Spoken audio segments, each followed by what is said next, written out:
ఇవాళ జమ్మూ కాశ్మీర్, హర్యానా రాష్ట్రాల అసెంబ్లీ ఎన్నికల కౌంటింగ్ కొనసాగుతున్న వేళ హర్యానా రాష్ట్రంలోని ఫలితాల సరళి క్షణక్షణానికి ఉత్కంఠ రేపుతోంది. కౌంటింగ్ ప్రారంభంలో కాంగ్రెస్ పార్టీ దూసుకుపోయినా ఆ తర్వాత బీజేపీ క్రమంగా పుంజుకుంది. దీంతో రెండు జాతీయ పార్టీల మధ్య హోరాహోరీ మొదలైంది. రాజకీయ నాయకులు టెన్షన్గా ఉన్నారు. మరోవైపు జమ్మూ కాశ్మీర్లో వార్ వన్ సైడ్ అన్నట్లుగా నేషనల్ కాన్ఫరెన్స్ కూటమి ఆధిక్యంతో ముందంజలో ఉంది.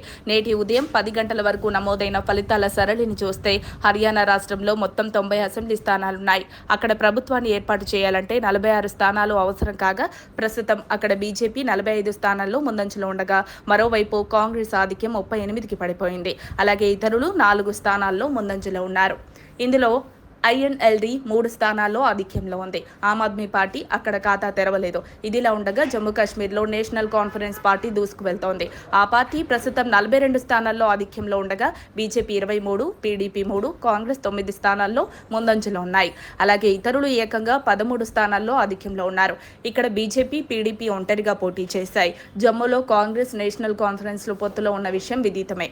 ఆప్ హర్యానాలో ఖాతా తెరవకపోయినా ఓట్లు భారీగా చీల్చినట్లు తెలుస్తోంది. దీంతో మెజార్టీకి అవసరమైన సీట్లను కాంగ్రెస్ గెలుచుకోలేకపోయినట్లు తెలుస్తోంది. మొదట కాంగ్రెస్, ఆప్ కలిసి పోటీ చేయాలని భావించిన చివరి నిమిషంలో పొత్తు కుదరలేదు. దీంతో ఆప్ ఒంటరిగా పోటీ చేసింది. బీజేపీ హర్యానాలో ఘోరంగా ఓడిపోతుందని దేశవ్యాప్తంగా ప్రచారం జరిగినా బీజేపీ మాత్రం తన బలాన్ని నిలుపుకున్నట్లు ఫలితాల సరళి చూస్తే అర్థమవుతోంది.